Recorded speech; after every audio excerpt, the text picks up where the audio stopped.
তো হাই বন্ধুরা, সবাই কেমন আছে? আশা করি সবাই খুব ভালো আছে। তো অনেকদিন পর আবার চলে এসেছি আর একটি ব্লগে। তো তোমরা জানো বাসন্তী পুজো চলছে আর আজ মহানবমী। তো আগরতলা শহরে গিয়েছিলাম এবং দেখাচ্ছি তোমাদের কোথায় কোথায় এবছর বাসন্তী পুজো হচ্ছে।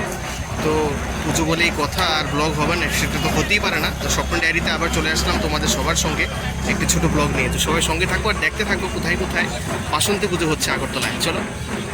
তো পুজো মানে আনন্দ উল্লাস, এবং সবার প্রথমে দেখো আগরতলা শহর কি সুন্দর ঝলমল করছে। তো আমরা সবার প্রথমে পৌঁছে গিয়েছি সেন্ট্রাল লোড যুব সংস্থা অবস্থিত, যেটা শিববাড়িতে হচ্ছে বাসন্তী পুজো, মানে মা দুর্গার আরাধনা।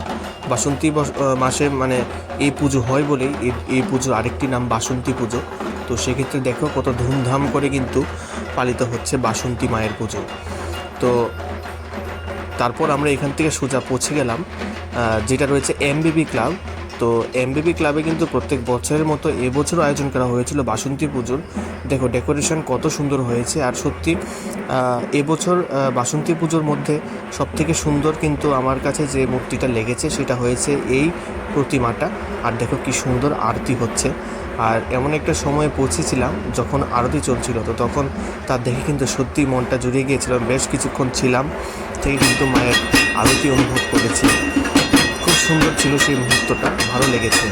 তো এটা ছিল আরেকটি জায়গা, এবং এখন আমরা এখানে একটু বেরিয়ে দেখব পরিস্থিতি কীরকম। দেখো কত সুন্দর অন্নপ্রসাদ চলছে, কতটুক ভিড় রয়েছে আমি একটু দেখানোর তোমাদের চেষ্টা করছি। দেখো কতটুক ভিড় রয়েছে। এখান থেকে আমরা সোজা চলে আসলাম দেশবন্ধু চিত্তরঞ্জন ক্লাবে, যেখানে কিন্তু এবছরও ওরা ব্রতী হয়েছে বাসন্তী মায়ের পুজো। এখানেও খুব প্রচণ্ড ক্রাউড ছিল। যেখানে আমি প্রচণ্ড ক্রাউড পেয়েছি তার মধ্যে অন্যতম হয়েছে এই চত্বরটা, মানে দেশবন্ধু চিত্তরঞ্জন ক্লাবের চত্বরটা।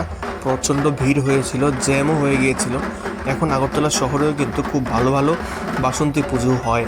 তো সেটা দেখার জন্যই বেরিয়েছিলাম, এবং সত্যি খুব ভালো লেগেছিলো, এবং প্রতিমাটাও কিন্তু খুবই সুন্দর হয়েছিল।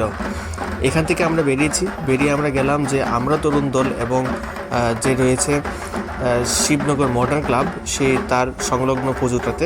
এখানে গিয়ে দেখি খুব সুন্দর করে ছোট্ট আয়োজন কিন্তু করা হয়েছে মায়ের, কিন্তু আনন্দটা কিন্তু বিশাল বড়। তারপর আমরা পৌঁছে গিয়েছিলাম ফাইনালি আগরতলা দুর্গাবাড়িতে, যেটাতে কিন্তু চিল ধারণের জায়গা ছিল না। সব থেকে বেশি ক্রাউডের যে মন্দিরটি ছিল সেটা ছিল আমাদের এই দুর্গাবাড়ির মন্দির প্রাঙ্গণ। আমি তো ভেতরে ঢুকতেই পারিনি, মায়ের প্রতিমার দর্শন দূর থেকেই করতে পেরেছি, কারণ এত ভিড় ছিল যে মানে ভিতরে গিয়ে মায়ের দর্শন করা সম্ভব ছিল না। বাইরে থেকে মাকে নমস্কার দিয়ে